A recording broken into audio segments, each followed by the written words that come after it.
Picture this. It's a crisp morning in Kentucky, and a wildlife biologist is wading knee-deep into the Green River, net in hand, eyes wide.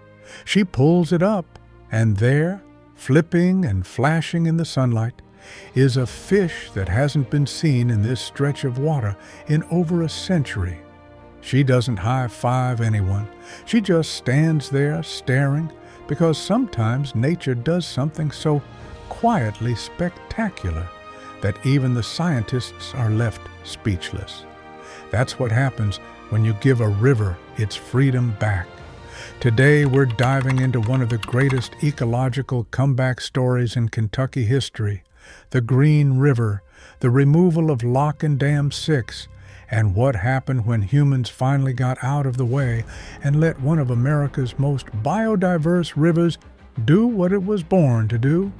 The Green River is home to more than 150 fish species, more than 70 mussel species, and 43 endemic species, meaning they exist nowhere else in the world, not in the Amazon, not in the Congo, nowhere but this winding stretch of Kentucky water. And for decades, a crumbling concrete dam was standing in the way of all of it. So, let's rewind, because to understand how incredible this recovery is, you have to understand how long the Green River was locked up. Lock and Dam 6 was built in 1904 and 1905, put into operation in 1906.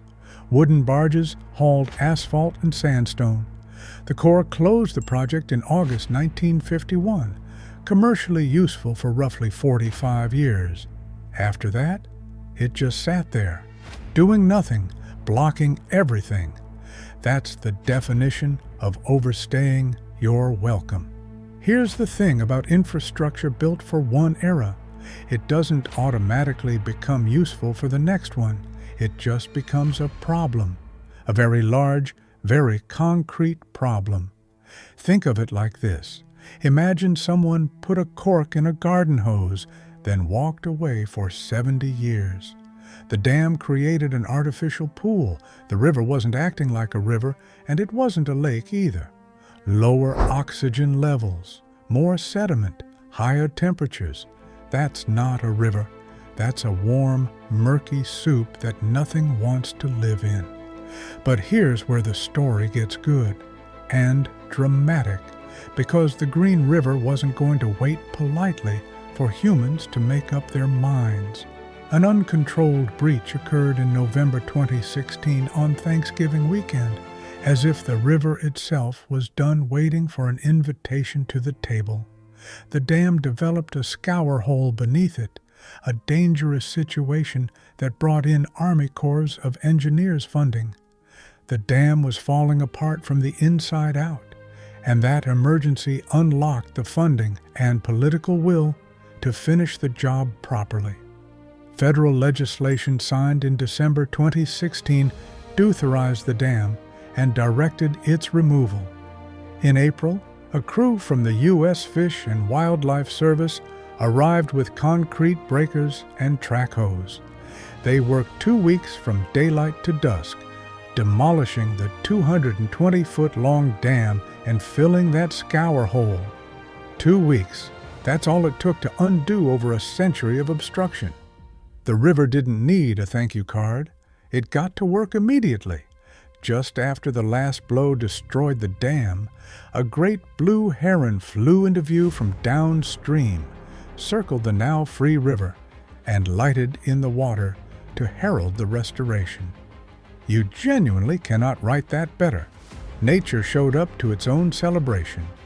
Now, here's the part scientists had been waiting decades to see. What happens to a river this biodiverse when you remove the thing that's been strangling it? It goes absolutely wild, in the best possible way. We expect to see the return of many mussel species, some endangered, especially within the upper 8 miles of the former pool of Dam 6, said biologist Mike Turner. The removal means elimination of unnatural water levels and improvement of riverine habitats for endangered mussels, darters, and sport fish, like smallmouth bass and muskellunge. Let's talk about mussels for a second, because they are the unsung heroes of this story. Freshwater mussels are the river's filtration system, its silent workhorses. They filter enormous volumes of water every day. When they're gone, water quality tanks. When they come back, the whole ecosystem lifts. The Green River hosts 9 endangered mussel species and 1 endangered freshwater shrimp, the Kentucky cave shrimp. 9 endangered mussel species in one river. This isn't just a local story. This is a global biodiversity story playing out in the hills of Kentucky. And the connection between fish and mussels is one of the most mind-bending relationships in freshwater biology. Many mussel species can only reproduce by attaching their larvae to specific host fish. No fish migration, no mussels. No mussels, degraded water quality. Degraded water quality, fewer fish. The dam had been knocking those dominoes over for more than a century. Remove the dam, restore fish passage, and the whole chain starts rebuilding itself. Fish population surveys clearly showed that the number and health of sport fish in free-flowing sections of the Green River are far superior to its impounded pools. Imagine being a smallmouth bass trying to chase a meal through stagnant, oxygen-depleted water. Now imagine the dam disappears and suddenly you've got cold, fast, clean current to hunt in. That's not just better habitat. That's a completely different life. The benefits weren't only ecological. Removal eliminated a bank erosion threat to drinking water a half-mile downstream in Edmonson County. It improved safety for recreational canoeists and kayakers, who can now float from Houchins Ferry all the way to Brownsville without a concrete wall ending their trip. It helped aquatic insects that serve as food for 3 endangered bat species. Clean water, safer river, better fishing. Everyone downstream won, and Dam 6 was just the opening act. When the full project is completed, 197 miles of the Green River will be restored to free-flowing conditions. As Dana Baxley, TNC's Director of Conservation in Kentucky, put it, "It was an incredible moment to see the largest river restoration project in the history of Kentucky come to fruition.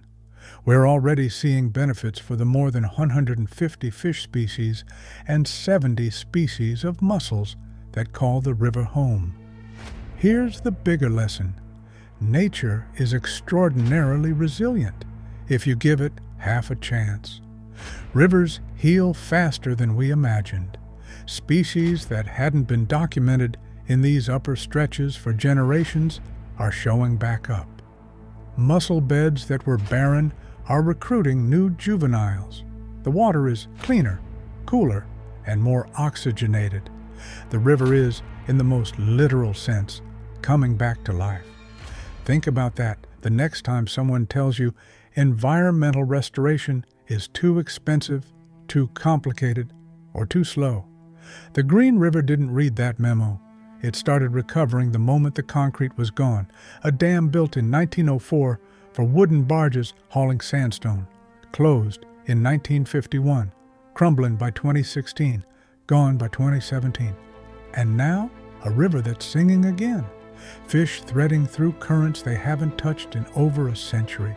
Mussels filtering water, hosting larvae, rebuilding the architecture of an ancient ecosystem 1 millimeter at a time.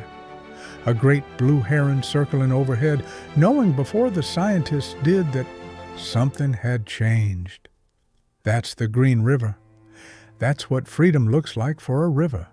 If this story lit something up for you, hit that subscribe button. We've got more stories just like this one. Rivers reclaimed, species returned, ecosystems that refuse to quit. Drop a comment below telling us which comeback story you want us to cover next. And share this video with someone who needs a reminder that sometimes the best thing we can do for the natural world is simply get out of its way.